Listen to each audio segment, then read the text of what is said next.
بسم الله الرحمن الرحيم. الحمد لله رب العالمين، والصلاة والسلام على رسول الله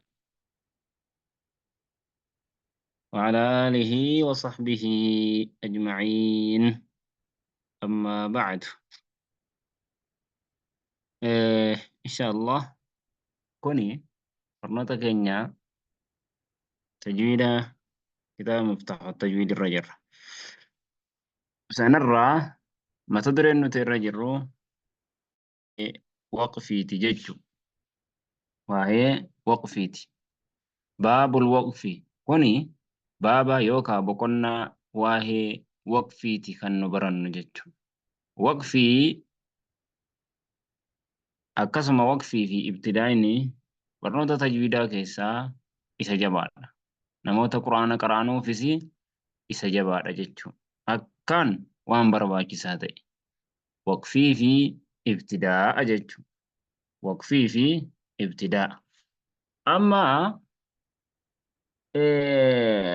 waqfii fi ibtidaa'a ilaallatee waa'ee dhaabbii qura'aana yeroo qara'an. Waqfiin kun akkaataa baay'eetu jira. Kan filannaan dhaabbanatu jira, kan dirqamtee dhaabdutu jira, kan immoo barnoota wayii yookaan qormaata wayiitiif dhaabbattu jira, yookaan hoo qaraatii biraa ilaaluudhaaf kan dhaabbattu waan baay'eetu jira jechuudha. Waqfiin kun tokko waqfii kan ayata irratti dhaabdu jira, kan walakkaatti dhaabdu jira. Waqfiin kun jechuudha baay'ee bal'aadha. Baabni isaadhaa waa baay'ee bal'aadha jechuudha. Sanarraa waqfiin kunii bakka itti dhaabanuu fi bakka itti hin dhaabne, fakkeenyaaf waqfiin akkaan kan jiru eessarratti dhaabbii qura'aana irratti dhuma irratti kan dhaabamu, keessattiifuu namni qura'aana rabbii qara'u, keessattiifuu namni xifdii qura'aanaa qara'u waqfii beekuun barbaachisaa. Keessattiifuu namni namaan salaatu, salaata taraawwiis haa ta'uu, salaata jamaa'aas haa ta'uu, waa'ee waqfii beekuun akkaan barbaachisaadha. Bakka waqfiin hin taanee fi ta'utu jira.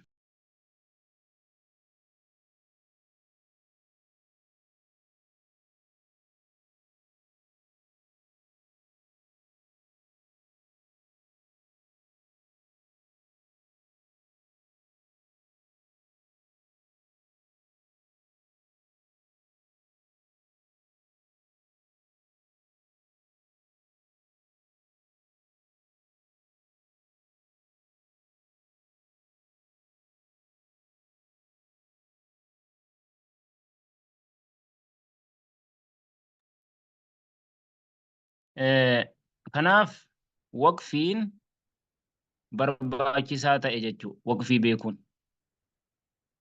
Waqfiin kunii qura'aanni akka jedhe Imaamul Jazariin rahimahullahu ta'aalaa, waqfiin haraama kan jedhanuu fi waajiba kan jedhanus qura'aana keessaa sababa wahiitiif yoo ta'e malee hin jiru jedhe. Waqfiin yoo sababa wahiitiif kan haraama godhame bakka sana dhaabuun yookaan sababa wahiitiif dirqama yoo kan ta'u ta'e malee waqfiin akkana jedhamu tokko hin jiru jedhan. Amma waa'ee waqfii kana ilaalchisee fuulduraaf itti yaana waan ta'eef waqfiin kun hundinuu ammas waqfiin kun asirratti kan barannu waqfii ayata irratti dhaabanuu fi ma'anaadhaa ilaalamee ammas waqfii kana beekuudhaaf dirqama namni waa'ee waqfii hubatuudhaaf hiikaa qura'aanaa beekuun dirqama isaati. Namni hiikaa qura'aanaa hin beekne waqfii guutuutti beekuu hin danda'u. Kuni wama jiru lafa jiru jechuudha. Yoo hiikaa isaa beeke malee waa'ee haqiiqaa waqfii fi ibtidaa'aa bakka itti akkata dhaabanuu fi akkata itti jalqaban beekuun hin danda'amu guutuutti yoo hiikaa qura'aanaa beekane malee.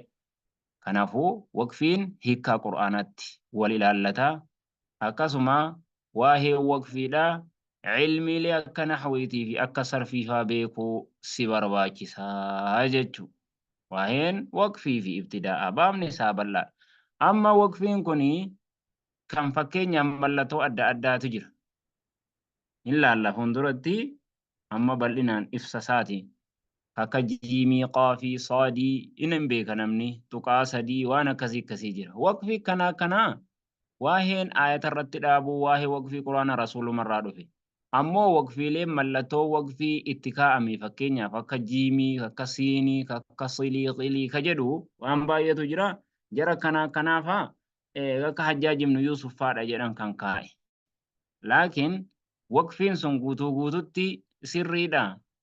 Dirqama achirra dhaabuu miti dirqamaa miti. Akka jedhe Sheekul Islaam Ibnu Taymiyaa waqfii mallattoo waqfii quraana keessatti kaa'ame kuni fakkeenyaaf Hajjaaj kaa'uu malee dirqama achirratti dhaabamuuf sun hin ilaalamu. Maaliree hiikkaadhaan ilaalama quraanni. Hiikkaatu isaatu ilaalama. Hiikkaan walitti hin deemamu hin deemu ni tahamu hin ta'u ka jedhu sana ilaallataa jechuudha. Sanas fuuldurumatti ilaallaa. سؤال قافي ما الوقف؟ وقف جتشو مالي؟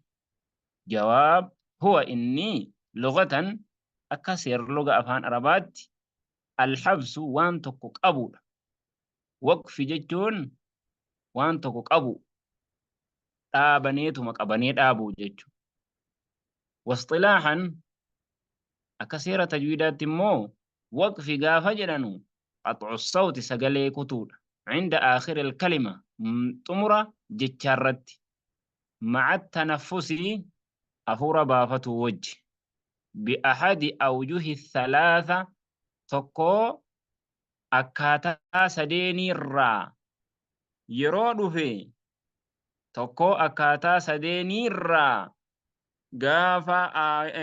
غافة ستدو في وقفين أكاتا وقفي سديني الرا أكاتا تقو غافة سرتدو في mura jechaarratti maal kutuudha sagaleen kee adda cituudha jechuu. Waqfii jechuun kana. Waqfii jechuun kana. Haaya. Su'aal ammasii waan waqfiidhaan wal fakkaatu saktaa jennaan jira. Saktaa xullatiifaa bootaa afur maal jira? Saktaa jechuun immoo hafuura baafachuudhaan maletti waan tokko dhaabuudha. Hafuura baafachuun maletti dhaabuu jedhan. Haaya. Su'aal gaafii kam anwaa'ul waqfii gosti waqfiidhaa meeqatu jira? Waqfiin kun gosa tokko moo gosa hedduu jira? Gosa hedduu qabaa. Jawaab arba'atun afur. Ikhtiyaariyyun waqfan ikhtiyaariyyiidha. Waxxiraarii akkasuma waqfan اضطراري أما بأحد الأوجه الثلاثة كجن سني بأحد أوجه الأربعة أسوجد بريدة مالي في بقى أفرد تكون وقعدوا دي موانتين اختياري كان فلنا دان نابن واضطراري كركتين أبدجر وانتظاري وانتقو إيقود أفكت أبدجر واختباري أرماتا وهيتيف كان أبدجر gosa afran kana qaba. Namni yeroo quraana qara'aa dhaabu gosa afuritti dhaaba. Yookaan filateetuma filannaa isaatiin kan dhaabu jira tokko. Tokko immoo cinqamii rakkatee ka dhaabu jira. Wantizaarii waan tokko eeguudhaaf kan dhaabatu jira. Waqtibaarii qormaata wahiitiif kan dhaabatu jira. Afran kana. Hundi isaatu hunduratti dhufuu ta'a. Ibsisaa bal'inaan. Su'aal mataa yakuunul waqfu ikhtiyaariyyan inni duraa sun ikhtiyaarii jenni. Gaafa kam waqfiin ta'a ikhtiyaariyyan filannaadhaan gaafa kam ta'a? Jawaab idhaa qusida lidhaatihi zaatuma qur'aana sanaatti yeroon dhaabbiidhuma sanatti idhaa qusida yeroo fedhame niyyatame lidhaatihi zaatuma matuma dhaabuudhuma sanatti yeroo niyyate min ghayri curuudi sababni wahii dhufuudhaan maletti min al-asbaabi sababawwan hedduu jirurraa sababni wahii dhufuun maletti dhaabuudhuma sanatti niyyate gaafa dhaabe waqtiin kuni ikhtiyaariyyan filannaa isaatiin jedhama. Su'aal mataa yakuunu al-waqfu ixxiraariyyan gaafa kam waqfiin immoo ixxiraariyyan kan rakkinaaf dhaabatu wahii gaafa kam ta'a? Waqfii waan tokko rakkate. Jawaab idha xurra ilayhi gaafa haajomsiifame ilayhi gara dhaabuutti bisababi dayqi nafasin sababa afurri kee dhiphatuutiin rakkatuutiin ونحوه وانا كسي كالعجز دبديفا ونسيان الرانفتيفا.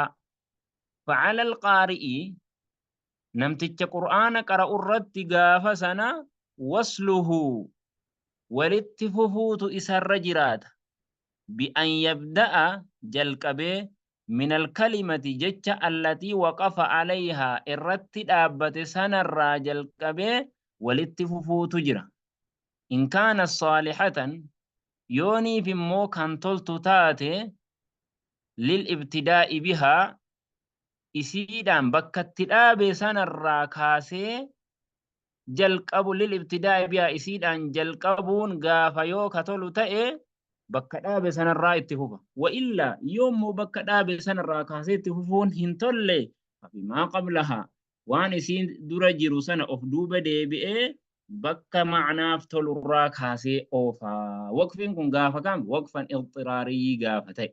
سؤال متى يكون الوقف انتظاريا؟ وقفين موقاف كم انتظاريتا؟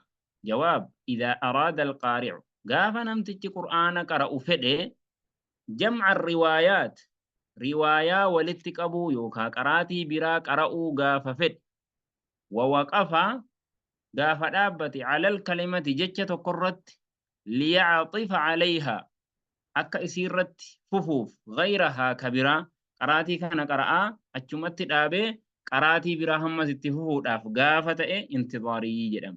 سؤال متى يكون الوقف اختباريا؟ اختباري موقف قافة كمتا؟